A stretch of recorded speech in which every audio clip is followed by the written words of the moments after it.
Wala nang atrasan, wala nang lipatan.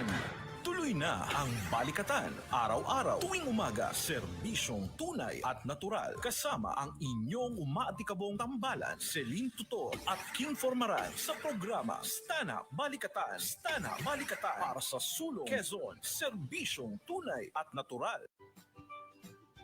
Magandang umaga, lungsod ng Tayabas, lungsod ng Lucena, una hanggang ika-4 na distrito ng ating lalawigan ng Quezon, Luzon, Visayas at Mindanao, buong bansa-bansang Pilipinas. Nagpupugay sa inyong lahat palatuntunang stand-up, balikatan para sa sulong Quezon ngayong araw na ito, ika-16 sa buwan ng Pebrero taong 2021, araw po ng Martes. Inaanyayahan namin kayo anuman ang inyong ginagawa. Samahan nyo kami hanggang ikapito ng magandang umaga. At syempre, ako po ang patuloy na isa sa inyong mga kabalitaan, maliit na tinik mula sa bahagi ng Bondok Peninsula. Anak ng magsasakang magniniyog, si Celine Tutor. Magandang umaga po. Sana'y samahan nyo kami. Isang oras lamang po sa programang Stand-up, Balikatan para sa Sulong Quezon with Dr. Helen Tan. Ako po si King Formaran. At siyempre, ang palatuntunang ito, patuloy po ninyong mapapakinggan sa iba't ibang mga himpilan na partner natin dito sa ating lalawigan, kagaya ng 98.9 Love FM, 93.3 Radyo Servisyo, 98.1 Supreme Radio para sa mga taga-Tagkawayan at tutok po kayo mga taga-Infanta sa 92.7 Spirit FM. Mapapanood nyo naman kami via Broadcast Channel 6 at sa mga nakaantabay sa inyong Facebook, hanapin po ang account ng Stand-up Balikatan. Sa headlines, ang ating mga tampok na balita. Balitang nasyonal. Final na. Duterte game na magpaturok ng COVID-19 vaccine sa harap ng publiko. Law demand sa nais magpabakuna, ikinabahala. Pagbubukas ng sinihan, edenepensa ng palasyo. Voters registration, pinalawik ng 2 oras. Kahit holiday, pwede na rin. Para naman sa mga balitang lokal, DNR Regional Executive Director nanguna sa tree planting activities sa Katanawan.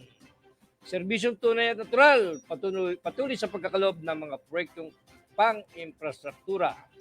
5 kabataang dupayin, nagmalasakit sa isang lawin. At mister na nasakot sa droga, tinumba. Sa balitang showbiz, Valentine Consort ni Regine Velasquez Alcacid, tuloy na. Sa detalye ng ating mga balita, tila nagbago ang ihip ng hangin ngayong pabor na si Pangulong Rodrigo Duterte na magpaturok ng bakuna laban sa COVID-19. Ibang-iba sa pahayag ng Malacanang noong nakaraang buwan. Inilabas ng palasyo ang pahayag matapos sabihin Interior Undersecretary Epimaco Densing III na 20 to 30% lang ng mga taga Metro Manila ang payag mabakunahan laban sa nakamamatay na COVID-19 matapos nilang magsagawa ng isang survey, bagay na malayo sa target na 80% ng Department of Interior and Local Government. Ika-26 ng Enero nang sabihin ng Malacanang na desidido na si Digong na gawin ito malayo sa mata ng publiko dahil sa puwet umano siya magpapaturok ng bakuna. Wala pa mang nababanggit na brand, dati nang sinabi ng palasyo na prepared Duterte ang mga gawa ng China o Russia. Una nang sinabi ni Vice Presidente Leni Robredo, ilang senador at mga alkalde na unang nagpahiwatig na pabor silang magpaturok ng COVID-19 vaccine sa harap ng publiko para na ring mapataas ang kumpiyansa ng taong bayan sa mga bakuna. Disyembre 2020 nang sabihin naman ng Malacanang na handang-handa na si Digong na mauna sa pila ng COVID-19 vaccine oras na payagan ng Food and Drug Administration. Sa kabila niyan, biglang kabik naman ang Pangulo nitong Enero 2021 nang sabihin niyang huli na sila ng gabinete magpapaturok. Ang mababang demand sa mga residente na nais na magpabakuna ang magiging pinakamalaking hamon sa local government units sa isasagawa nilang COVID-19 inoculation drive sa mga susunod na araw. Ipinaliwanag ni Department of the Interior and Local Government Undersecretary at spokesperson Jonathan Malaya na ang low demand ng vaccination ay dulot ng mga kwento-kwento at ang hindi mga beripikado at negatibong impormasyon na nakukuha ng publiko mula sa social media. Muli rin namang hinikayat ni Malaya ang publiko na magpabakuna kasabay ng paniniyak na ang lahat ng bakuna na ibibigay sa mga mamamayan ay ligtas at epektibo dahil dumaan ang mga ito sa tamang proseso. Aniya, ang mga bakuna ay dumaraan rin sa ilang panel of experts bago makakuha ng approval mula sa Food and Drugs Administration para masiguro ang kaligtasan at bisa nito. Una nang iniulat ng ilang local chief executive na kakaunti lamang ang mga residente nilang nagpapalista para makapagpabakuna laban sa COVID-19. Ipinagtanggol ng Malacanang ang desisyon ng Interagency Task Force sa pagbubukas muli ng sinihan at iba pang negosyo sa bansa. Sinabi ni Presidential Spokesman Harry Roque na uunawaan niya ang nasabing desisyon dahil talagang pinag-iisipan na rin ng Pangulo kung paano makakabangon ang ekonomiya. Paliwanag ni Roque. Lumalabas na sa buong mundo, isa ang Pilipinas sa pinakamabagal na nakakabangon dahil parang napakahaba at napakatagal na ng lockdown na ipinapatupad. Matatandaan na simula noong Marso na nakaraang taon, nagsimulang mag-lockdown ang bansa. Idinagdag pa niya na posible ang pagbangon ng ekonomiya ng bansa kahit may pandemya dahil alam ng mga Pilipino kung paano nito mapoprotektahan ang sarili. Napapanahon na rin umano ito dahil parang nakadevelop na rin ng disiplina ang mga Pilipino. Sa kasalukuyan, 50% na ng mga negosyo ang pinahihintulutang magbukas sa mga lugar na nasa GZQ habang 75% naman sa MGZQ. Samantala, titiyakin umano ng gobyerno na magiging ligtas ang mga sinihan para sa mga tao matapos payagang magbukas na ulit ang mga ito sa mga lugar na nasa ilalim ng General Community Quarantine. Sa kabila ng pag-aalala ng ilang mayor na dadami ang COVID-19 cases kapag nagbukas na ang mga sinihan, sinabi ng Department of Health na magkakaroon ng guidelines para maging mas maayos ang ventilation o daloy ng hangin sa mga sinihan.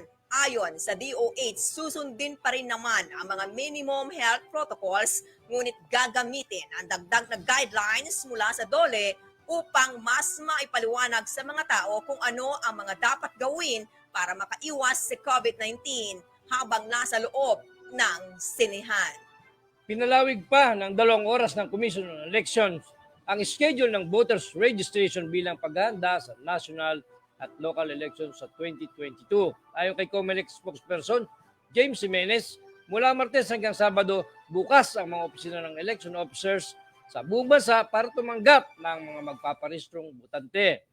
Alas 8 ng umaga hanggang alas 5 ng hapon, bukas ang Office of the Election Officers at kahit holiday daw ay tatanggap sila ng mga magpaparehistro. Ang bagong schedule ng registration ay nagsimula kahapon.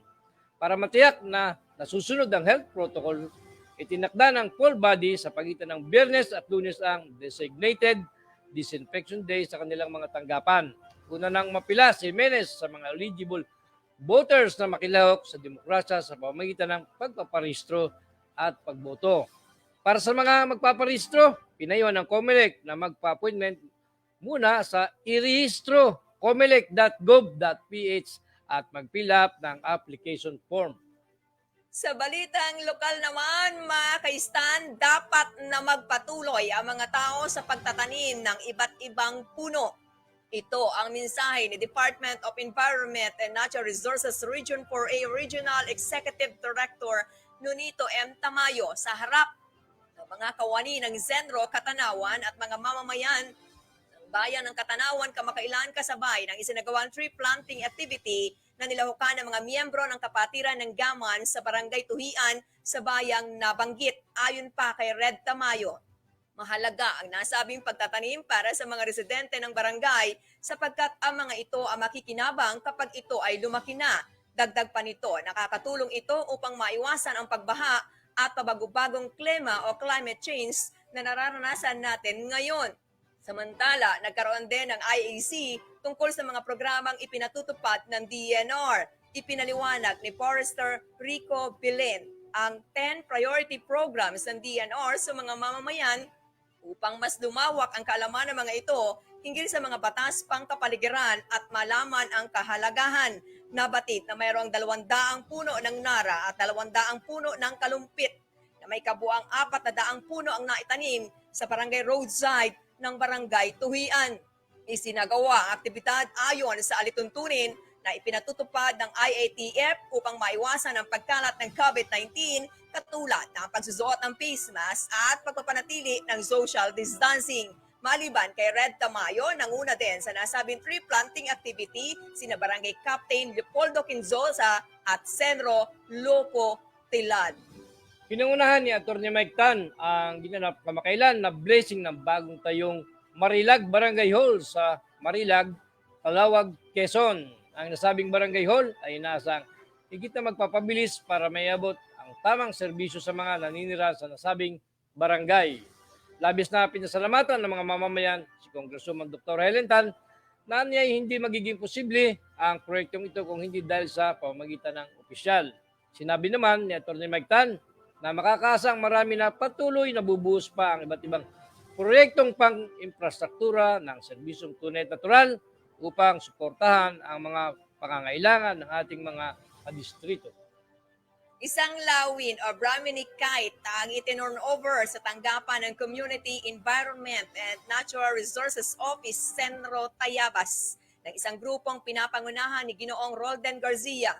Sangguniang Kabataan Chairperson ng Barangay Ibabang Dupay, Lungsod ng Lucena kahapon Pebrero 15. Nabatid na 5 kabataan ang nakatagpo sa nasabing lawin noong Pebrero 14 at mabilis itong ipinarating sa kabatiran ni Chairperson Garcia sa tulong ni Ginoong John Abrera.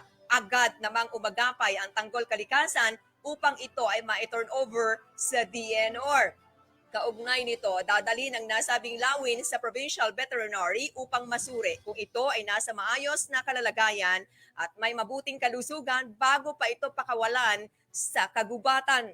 Ang paghuli ng nasabing ibon o iba pang mga itinuturing na endangered species ay lubang ipinagbabawal na manghuli o magbenta at sakaling may makita, kaagad itong dalhin sa pinakamalapit na opisina ng DNR para sa tamang pangangalaga.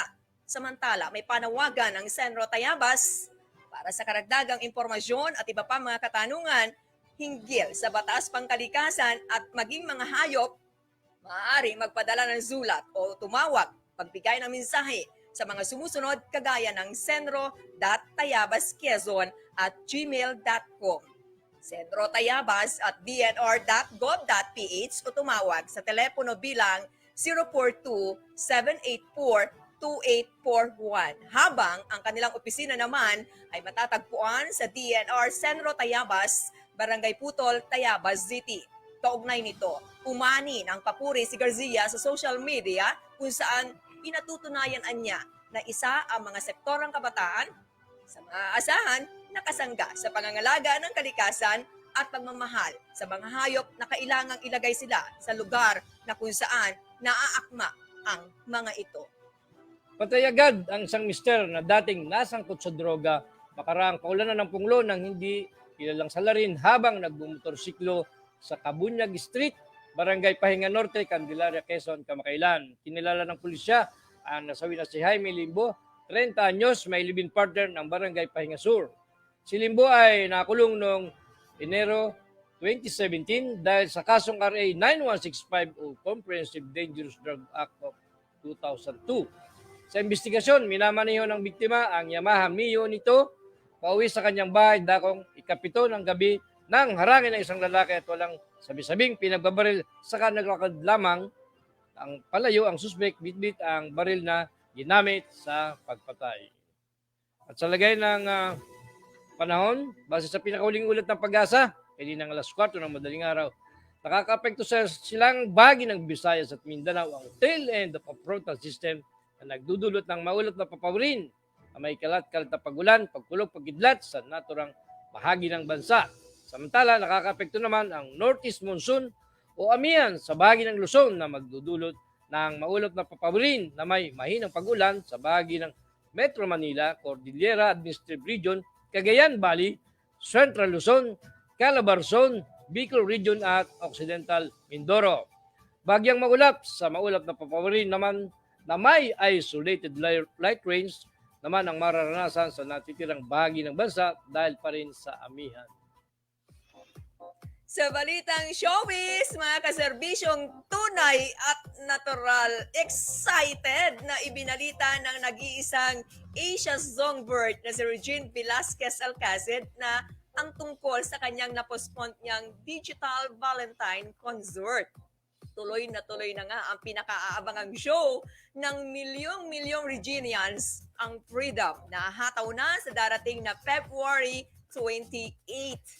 Nauna nang ibinalita ng ABS-CBN Events at IME Productions na wala nang atrasa ng Valentine concert ni Regine na dapat sana'y mapapanood nung linggo. Valentine's Day noon. Ngunit, pansamantala itong kinansila matapos na ma-expose si Regine sa taong may COVID-19.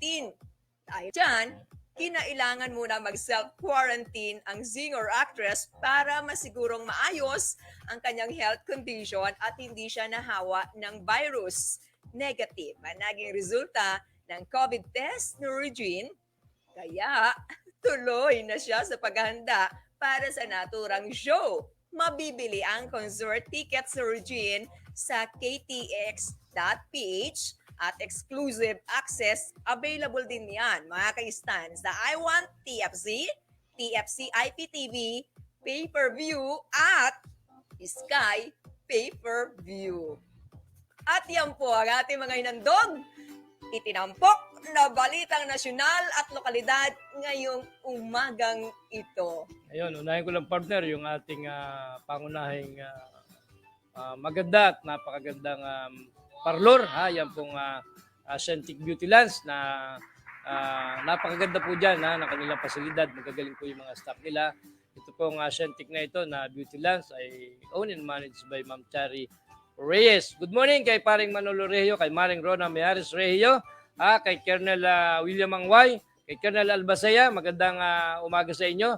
Madalas po ay nakatulong sa atin kay Pangulo ng Belgian Boys, si Pangulong Armin Boyu, at saka yung Pangulo ng Great, si Engineer Diguinho, Ricardo Diguinho. Magandang umaga po at salamat sa inyong pagsubaybay sa aming programa araw-araw. At syempre, babati din po mga kaistan ang inyong lingkod sa mga araw-araw din naman tumututok dito sa ating maliit na palatuntunan. Karangalan po namin kami ay inyo nakakasabay.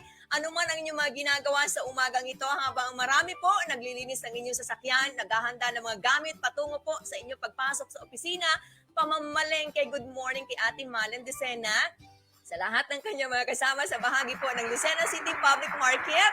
At of course, good morning kay Ma'am Jocelyn Gomez, kay Sir Algot Soleta, Sir Alvin Lim, at kay Neil Ivan Ramos and Opay Ramos sa bahagi po ng Tiaong Quezon. Of course, maraming salamat. Magandang umaga kay Ma'am Chuchay Marasigan ng Luisa and Daughter Restaurant. Of course, dito pa rin yan sa lungsod ng Lucena.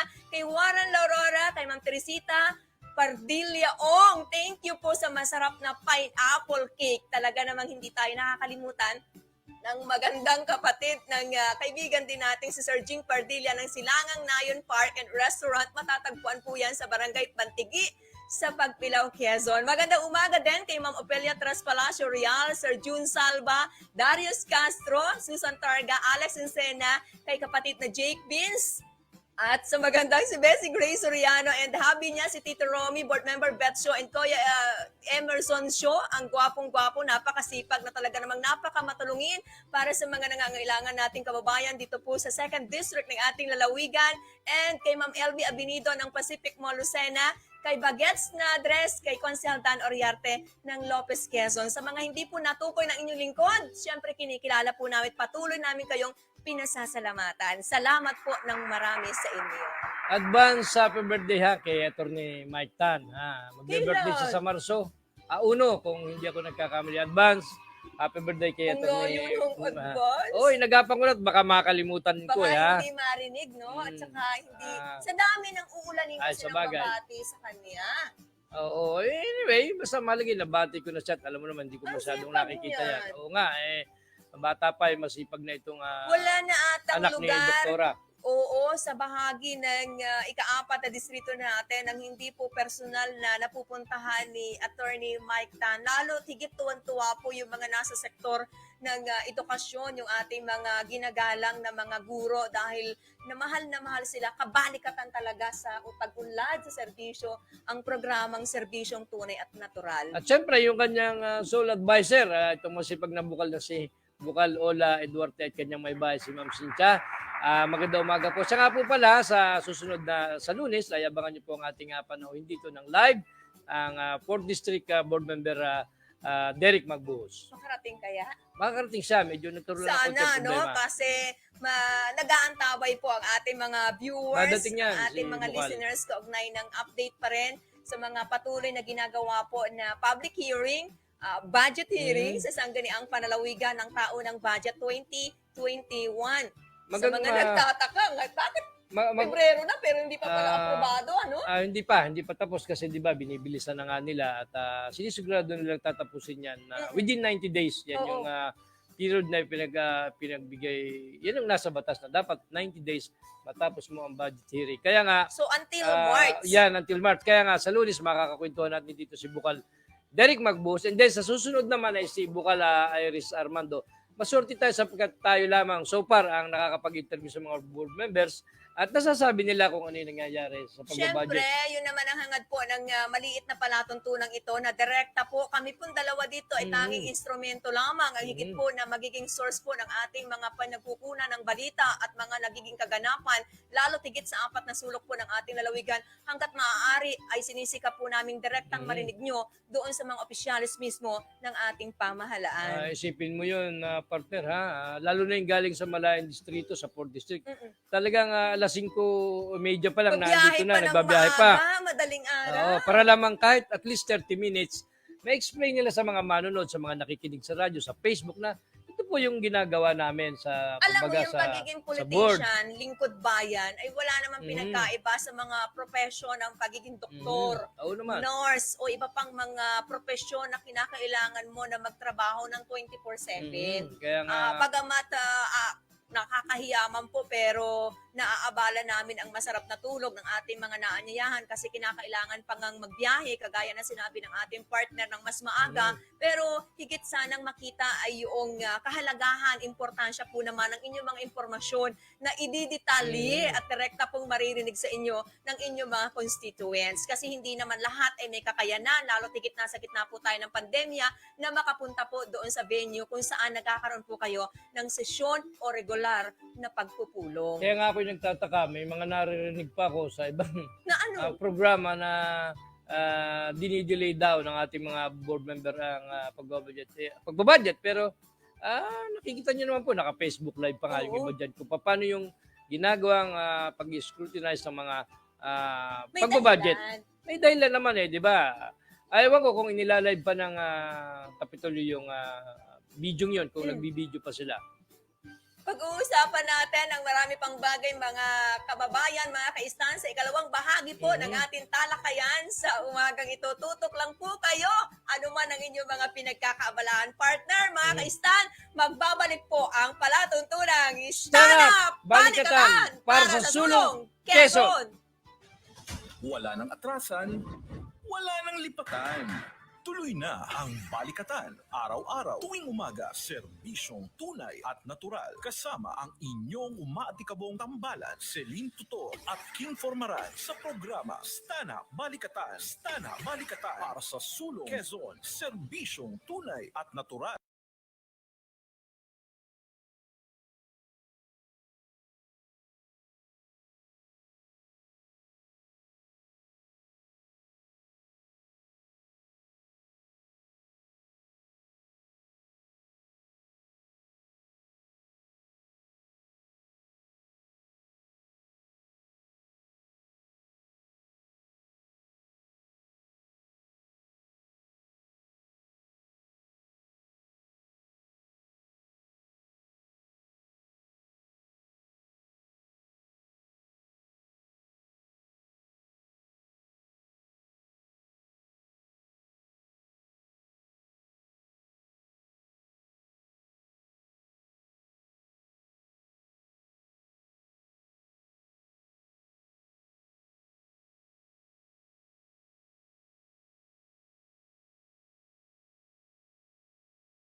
Wala nang atrasan, wala nang lipatan. Tuloy na ang Balikatan, araw-araw, tuwing umaga, serbisyong tunay at natural. Kasama ang inyong umaatikabong tambalan, Celine Tutor at Kim Formaran sa programa Stana Balikatan. Stana Balikatan para sa sulong Quezon, serbisyong tunay at natural. Balik na tayo, mga kababayan, sa ikalawang bahagi po ng ating palatuntunan sa mga late viewers, late tuners. Welcome po sa ating mga mahalagang pag-uusapan. Very special ang pagbati ko, hindi ko sinabay sa ilang mga binati ko. Good morning sa napakatsaga at nangunguna palagi nakalabas sa ating mga Facebook Live, si Miss Lilibet Sores, ang napakagandang babae. Araw-araw po ay sumusubaybay sa atin. Of course, si Ate LB Abinido ay nanonood din. At siyempre, habol ko rin ang pagbati sa napakaganda kong ninang Presi Glorioso mula po dyan sa mga ka-stand natin sa Tayabas City. Kanina pa rin nakatutok, partner.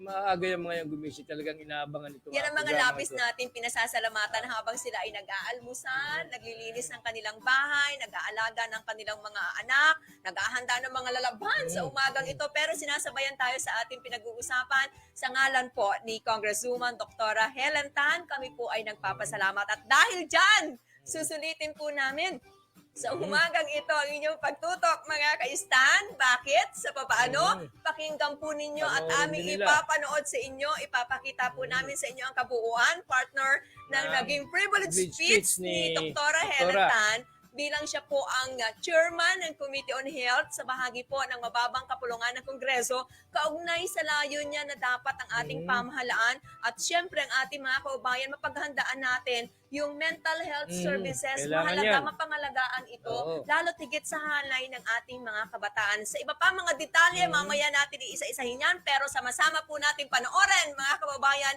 ang privilege speech ni Congresswoman Dr. Helen Tan. Thank you so much, Mr. Speaker. Franklin D. Roosevelt, the 32nd President of the United States of America, in his address at the University of Pennsylvania on November 20, 1940, said this: "We cannot always build the future for our youth, but we can build our youth for the future." Mr. Speaker, ladies and gentlemen, mahal kong mga kababayan, I address this August chamber to discuss the pressing issue of mental health problems besetting the Filipino youth today. FDR words almost 81 years back still ring true this day. We can and we must build our youth for the future. But how exactly are we going to do that? Article 2, Section 13 of the 1987 Philippine Constitution provides that the state recognizes the vital role of the youth in the nation building and shall promote and protect their physical, moral, spiritual, intellectual, and social well-being. While the fundamental law did not specifically include mental among the well-being of the youth that must be promoted and protected by the state, many of us here have affirmed as a matter of policy during the 17th Congress of the Philippines the basic right of all Filipinos to mental health as well as the fundamental rights of people who require mental health services. Almost 3 years after Republic Act No. 11036, otherwise known as the Mental Health Act, was enacted into law on June 20, 2018. Its various provisions that mandate the formulation, development, and implementation of the national policies, strategies, and programs and regulations relating to mental health, integration of mental health care in the basic health services, as well as those strategies promoting mental health in educational institutions, the workplace, and in communities, among others, are now being put in a rigid test against the raging spread of the deadly COVID-19 pandemic in the country. The issues and concerns regarding mental health are varied and specialized.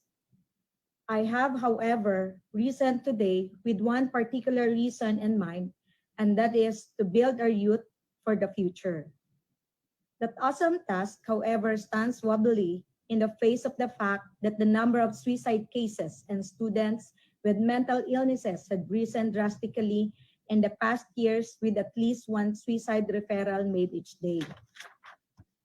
According to the 2015 World Health Organization Global School-Based Student Health Survey, among 8,761 students from grades 7 to 9 and 4th year in the Philippines, 11.6 among the 13 to 17-year-olds considered suicide, and 16.8% among 13 to 17 years old attempted suicide.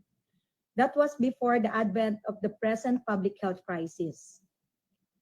Recently, a study entitled Psychological Impact of COVID-19 Pandemic in the Philippines has examined the prevalence of psychiatric symptoms and identified the factors contributing to psychological impact in the Philippines, and it found out that out of total of 1,879 completed online surveys that were gathered from March 28 to April 12, 2020, female gender, youth age, single status, students, specific symptoms, recent imposed quarantine, prolonged homestay, and reports of poor health status, unnecessary worry, concerns for family members, and discrimination were significantly associated with greater psychological impact of the pandemic and higher levels of stress, anxiety, and depression.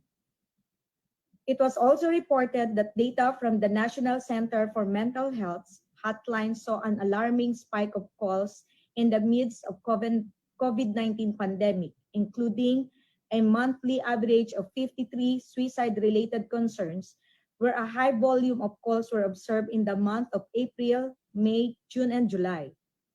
It also reveals that from an average of 13 to 15 daily calls before the pandemic, mental health providers are now receiving around 32 to 37 calls per day. From around 300 to 400 calls in May 2019 to February 2020, it spiked to at least 1,000 calls from April to July 2020. Majority of the calls are due to anxiety-related concerns. Suicide-related calls likewise peaked in July 2020 with 115 calls. Obviously, Mr. Speaker, the current public health crisis is already taking its toll not only on the health of our people as a whole, but on the mental health of the Filipino youth in particular.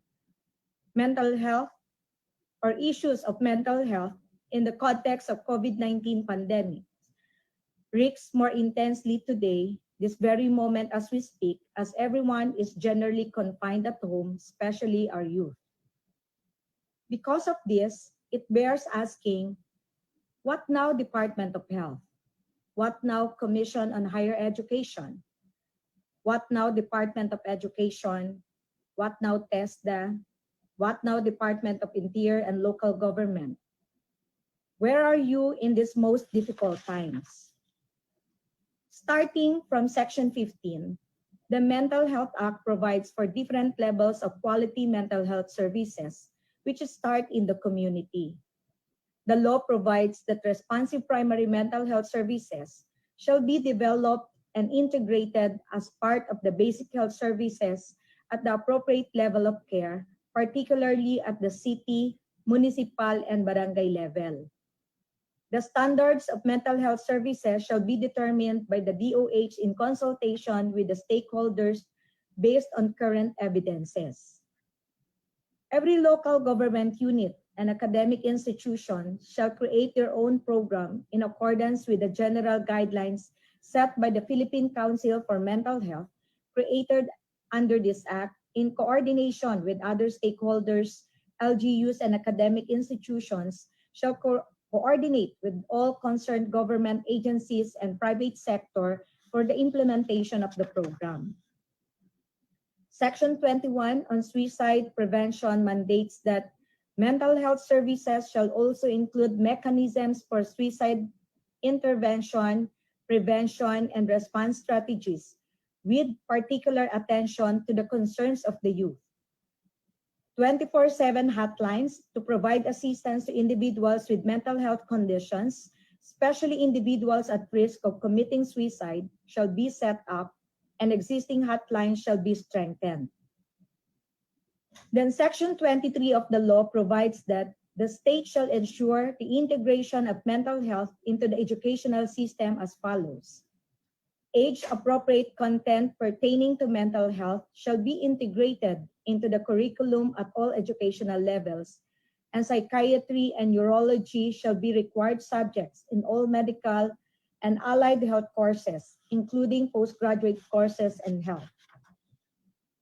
The last provision of Republic Act 11036 that I will mention, Section 24, is particularly critical. Educational institutions such as schools, colleges, universities, and technical schools shall develop policies and programs for students, educators, and other employees designed to raise awareness on mental health issues, identify and provide support and services for individuals at risk, and facility access, including referral mechanisms of individuals with mental health conditions to treatment and psychosocial support. All public and private educational institutions shall be required to have a complement mental health professionals.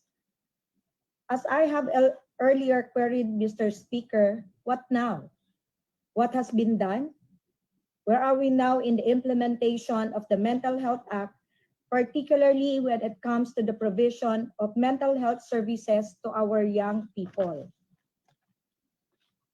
These questions, and more importantly, the answers to them, become urgently critical in the context of the fact that adequate health information, having grown-up children, perception of good health status, and confidence in doctors' abilities were significantly associated with lesser psychological impact of the pandemic and lower levels of stress, anxiety, and depression. So again, let me ask, where are the mental health services for the youth? Especially because the law mandates that all public and private educational institutions shall be required to have a complement of mental health professionals. I do not certainly see that happening now. Unfortunately, the existing Department of Education's guidance and counseling program is being undermined by the scarcity of guidance counselors, primarily because of salary issues. Primary importance given to academic or curricular development in the face of the country's urgent need to improve the quality of education also impairs the proper attention that should be given to the mental health of the Filipino youth. Given the many problems brought about by the negative effects of the emerging technologies on children, alarming suicide rates among youth, and the need to adequately prepare our students in choosing their career tracks for the K-12 program, not to mention the COVID-19 pandemic, it is important to strengthen the current guidance and counseling program of the Department of Education through a functional and structural restructuring of guidance and counseling organization in schools throughout the country. Proper attention to mental health services cannot be sacrificed in favor of academic development, inasmuch as the intellectual development of our youth can only prosper if they are given the adequate mental health services they so badly need, especially with the challenges of rapid technological modernization around the globe that is already taking its toll in the emotional well-being of the many people, especially the youth. Technology such as cell phones, video games, internets, and computers have become an integral part of nearly every teenager's life, especially because of the forced distance, blended, and modular learning modes, such that it becomes imperative to guide school children regarding the responsible use of technology for them to make the most of its effect on their lives.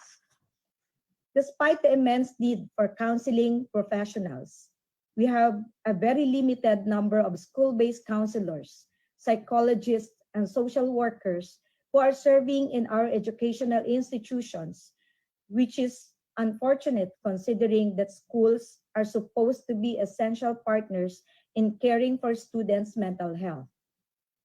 In the face of all this, Mr. Speaker, dear colleagues, we need to remember that mental health is an integral part of the Sustainable Development Goals, specifically Goal number 3, which focuses on ensuring healthy lives and promoting well-being for all of all ages, especially on the part of the youth. That is, if we still stand by results, the youth is the hope of our future. Mr. Speaker, it is therefore imperative to scale up the implementation of the specific provisions of mental health law that will directly impact our young people. I ask the LGUs to fast-track the provision of a responsive primary mental health services at their communities, which shall be developed and integrated as part of the basic health services at the appropriate level of care. These services should include mechanisms for suicide intervention, prevention, and response strategies, with particular attention to the concerns of the youth. I appeal to the DepEd, along with the local government units, to immediately craft responsive mental health programs. I urge the Department of Health to fund the establishment and assist in the operation of the community-based mental health care facilities in the provinces, cities, and cluster of municipalities in the entire country based on the needs of the population. I call on the Department of Health and the local government units to initiate and sustain a heightened nationwide multimedia campaign to raise the level of public awareness on the protection and promotion of mental health and rights, including but not limited to mental health and nutrition, stress handling, guidance and counseling, and other elements of mental health. I ask CHED, DepEd, and TESDA to ensure the immediate integration of mental health into their respective educational systems. At sa ating mga kabataan, nananawagan ako na maging malakas at matatag kayo sa lahat ng mga hamon at pagsubok. Kayo ang pag-asa ng bayan at sa inyo nakasalalay ang paggising at pagbangon ng bansang ito. Lastly, Mr. Speaker, let me plead on the members of this chamber to perform the oversight necessary to ensure that relevant agencies of the government are doing their part in the realization of quality and sustainable mental health services to our youth. This we must do if we are to build our youth not only for today, but for the future. Thank you, Mr. Speaker. Thank you, everyone, and good afternoon. Partner. Oo. Tsak na maraming maganda. matutuwa tayo Mhm. mga magulangin dahil narinig nyo naman, merong isang miyembro sa napakaraming miyembro, bahagi po bumubuo ng kongreso na tumatayo at nagsusulong para bigyan ng proteksyon ang kaisipan ng ating bawat kabataang Pilipino. Alam mo, yung pagiging doktor ni Doktor ay talagang nagagamit, hindi lugi. Napapakinabangan ng mamamayan sa aspeto ng mga nagsusulong ganyan. talaga siya para sa ikabubuti ng kalusugan ng bawat mamamayang Pilipino. Yung Kumbaga, pagkakaroon kasi natin ng developed community, country, sa pagkakaroon din yan, partner, ng ating malusog na kaisipan. Kumbaga, hindi lugin-lugi ang mga kadistrito na nagluklok sa kanya. And pangalawa, yung Kongreso, ang national government, hindi lugi tubong-tubo dahil sa pinakikitang performance ng doktora. Gamit na gamit niya yung pagiging medical practitioner niya. Binabanggit po ng kongresista na talagang napakaraming factors kung bakit po nagkukumit ng suicide ang ating bagamat isa, nasa pandemya. mga murang edad pa lamang. Oo, tama, yung pandemic, isa yan sa naging rason. Kung maalala mo, ang bayan ng Katanawan nagkaroon po ng magkaibang kaso. 2 katao ang sana hindi na nadagdagan pa ng nagpakamatay dahil po sa inalala nila ng labis yung ano ang kahihinatnan ng kanilang pamilya. Ngayong nananatili po tayong nasa krisis ng pangkalusugan. Kaya yung panawagan ni Doktora sa bandang huli ng kanyang pribilehiyong pananalita, sana lagi natin tatandaan, hindi lang naman yan of course naka-address sa mga kabataan, kundi sa lahat po ng level, anumang estado, anumang edad natin, kailangan tayong maging matatag at panatilihin po natin yung tamang pag-iisip para tayo makagawa ng mga tamang hakbang sa anumang ating sitwasyon na ating pong kinalalagyan. Pero bago pa mag-pandemya, mataas na talaga yung mga datos ng Pero higit nagkukumit pa ng tumaas. suicide. Doon sa Lalo na, data. nakadagdag, nakapag-trigger yung mula pandemic. sa 13 to 20, Mhm. naging 33 to 37, and then yung 300 calls up, rise Mhm. to 1,000 calls Tumaas per day. talaga. Ang isa sa mga pangunahing ng nirarason, yung pandemic. Ayan, yan nga yung nag-trigger. Pero alam mo, ayaw ko na lang magbanggit ng pero merong isang case sa ating sa lungsod, first year college. Although nalaman ito, hindi lang tayo magbabanggit, nakakaya naman. Pero bilang patunay po, meron tayong isang estudyante na pagpasok ng university, of course, ang ID, pakikita sa guard. Oo. Pagbunot niya ng ID sa bulsa, merong isang marijuana na isang sachet na lumaglag. O iba naman yung Oo, hindi. Lumaglag. Hmm. Di nahuli siya ng guard. So, naisip niya mapapahiya siya sa university at sa eskwelahan. So, nag-commit siya ng suicide. Inunahan na niya. Oh, hindi siya nabigyan ng proper na tawag dito. Dahil sa inaasahan niyang siya ay mapapahiya. Yan. At yung kahihiyan din na Hindi siya maitutulot na-counsel. nun para sa kanyang Oo. pamilya. Although, ang lahat po ng mga universities and colleges natin, meron naman mga guidance Yeah, counselor. hindi nga siya nabigyan ng proper na counseling sapagkat alam mo na, takot ang bata kaya walang sabi-sabi Meron din nag-commit kasi siya ng tayong mga suicide. impresyon na ang tao kapag ka nagpunta sa isang psychiatrist Mhm. ay meron pong diferensya sa utak. Ay, No? Huwag na oo, tayong hindi po. Hindi naman porque nagpakonsulta may Marami po problema. tayong mga kababayan na kahit mga celebrities na inaamin po talaga nila. Pumupunta May sila. mga sitwasyon na kailangan mo talaga ng kausap, ng karamay, ikonsulta ang mga pinoproblema mo, marami kang iniisip, Kung parehas depressed lang po ka, tayo. di ba? Oo, Nadidepress yung ka, pera, problema yung sa buhay. trabaho. Napakarami pong mga rason na kailangan talaga nating maging matatag Pero mga kaistad. ito ay ipinokus ni Dr. ay sa youth. Sa bata. Sa kasi sila ngayon tumataas natin. ng Lalo na ngayon, Oo. sila po ay naiba po ang Naiba modality yung- of learning. naiba yung no? mundo nila. Online and via modules, pero pare-parehas po na ayon doon sa mga batang nakakausap po ng inyong lingkod ay mahirap po talaga. Kaya talagang namumblema. Una, hindi nakakatulog ng diretso. Pangalawa, kasi nagpupuyat sila yan. dahil At saka, sa pag-aaral. Tsaka 'di ba, iba yung nasa klase ka, enjoy kayo ng mga classmate May mo. Wala nang ganun camaraderie eh. ka, meron Yan. kang nade-develop na friendship. Yan. So nawala yan lahat. Automatic meron kang karamay. Sa loob ng Nawala lahat bahay, yan. lalo na kung working po ang inyong parents, talaga namang magsosolo lang ang bata. Kaya tama-tama Kailangan yan. i-open po natin ang ating komunikasyon. Tama din yung panawagan ni Dr. Tan sa mga Timely. lokal natin na pamahalaan. Very timely. Yes, Kahit sa correct. barangay, pwede. Oo, na dapat i-active natin Oo. yung programa para sa ganitong problema nang sa ganun hindi nga tumaas yung kaso Kasi hindi ng napapansin masyado. suicide. Napansin na Oo. hindi napapansin, hindi nabibigyang tuon Ang niya mga tao, very mental normal health na yan. sa tao yung kung huli na ang lahat, Yeah, saka pa lang. tayo kikilas. Balik na rin natin. Saka pa lang tayo tutulong. Balik na rin natin Talagang, for this time. Alam mo, magaling talaga si Doktor. Naisip talaga niya yung mga bagay na although meron na po tayong existing na batas, nasa Constitution na yan, pero inire-remind ni Doktora, Kaya sabi nga nakakalimot sabi niya, tayo. Please review. Yan. No? Kasi oo. hindi nga ito halos na Hindi na-implement ba? Hindi na-implement. Hindi na susubaybayan. Walang monitoring masyado, di ba? Dapat din may gamot na Isa pa yan. available sa Isa mga pa yan. para-barangay Pero natin. Kasi mahal din alam yan. nyo, yung gamot po sa Medyo mataas halimbawa ang presyo na niyan. didepress ka talaga, Oo. medyo may kakaiba po yan sa mga tableta na regular natin Medyo mahal siya, no? nabibili sa mga butika. Iba po ang halaga nito. At saka isa pa, di ba, kung At saka kailangan continuous yung gamot. yan. na. At di ba, nagtanong tayo dati nung matagal-tagal na sa isang babaeng doktora. Di ba, tinanong ko, Doc, sabi ko sa babae no, na-interview natin, yun ho ba mga pakalat-kalat dyan sa kalye na naninimot ang pagkain? Oo. Nagugutom, naninimot ang pagkain. Ibig sabihin, wala nang makain. Yan ho ba ay cause ng pagiging may diferensya sila, may mental health problem.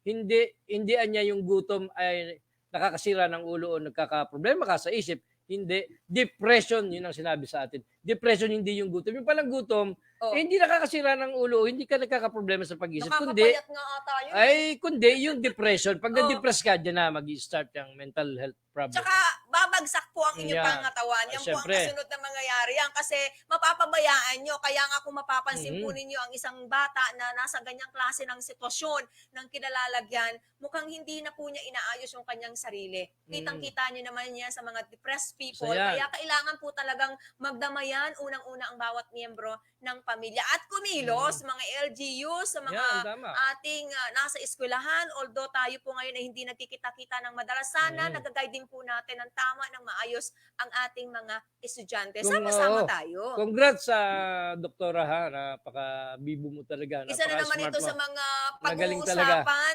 ng ating mga Alam mo, kababayan na- napansin ko kay doktora ha, wala talaga siyang inaaksayang araw o oras. Talagang nagre-research siya, nag-aaral muli para yan, magkaroon ng mga privilege. Sulit, no? Hindi niya inaaksaya yung oras niya sa kongreso. Di ba? Ayaw naman natin magbanggit ng ilang mga kongresista na nagbubutas ng bangko. Pero this time, si doktora hindi niya inaaksaya yung araw-araw na, hindi man araw-araw, pero yung panahon niya sa kongreso, yung paglalagi niya sa kongreso, Literal kasi kinakinabangan. kung siya ay isang estudyante, very scholastic, Yan. no? Kailangan talaga. Studious. Yes, tumatayo talaga. At hindi pwedeng yung pumapasok ka lang araw-araw at Yan. oras ng alas 5 lalabas ka lang. Kailangan yung performance mo high level. Abay, ako'y natutuwa sapagkat Karangalan maganda natin yung mga privilege speech Bisonyas niya. na meron tayong isa po na kinatawan sa bahagi ng Kongreso na talaga naman nakakapagsulong, nakapagbahagi po ng iba't ibang mga batas na pakikinabangan hindi lang sa ngayon, kundi sa pangmahabang panahon ng bawat Tama. Pilipino. okay.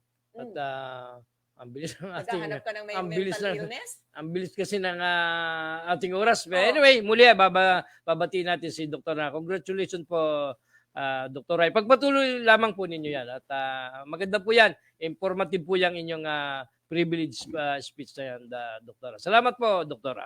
Oo, at talaga namang yung ganyang klase ng programa ay napapanahon, hindi lang naman nasa pandemic tayo, kung makikita nyo pa rin dun sa record, meron na. Oo Even naman. wala pa tayo sa ganitong klase po ng krisis mga kaistan. At ubos na rin ang ating oras. At kagaya po ng dati, mag-iiwan po kami ng mga mahalagang salita na magiging gabay natin sa ating araw-araw na paggawa mula kay Reverend Father Joseph Fidel Rora. Hindi lahat ng laban ay dapat mong patulan kahit pa alam mo na malaki ang iyong laban. At dito po nagtatapos ang isa na naman nating edisyon. Ako po, si Celine Tutor. At ako naman po si King Formaran para sa programang Stand Up Balikatan para sa Sulong, Quezon. Wala nang atrasan, wala nang lipatan. Tuloy na ang Balikatan. Araw-araw, tuwing umaga, serbisyong tunay at natural. Kasama ang inyong umaatikabong tambalan, Celine Tutor at King Formaran sa programa Stana Balikatan. Stana Balikatan para sa Sulong, Quezon. Serbisyong tunay at natural.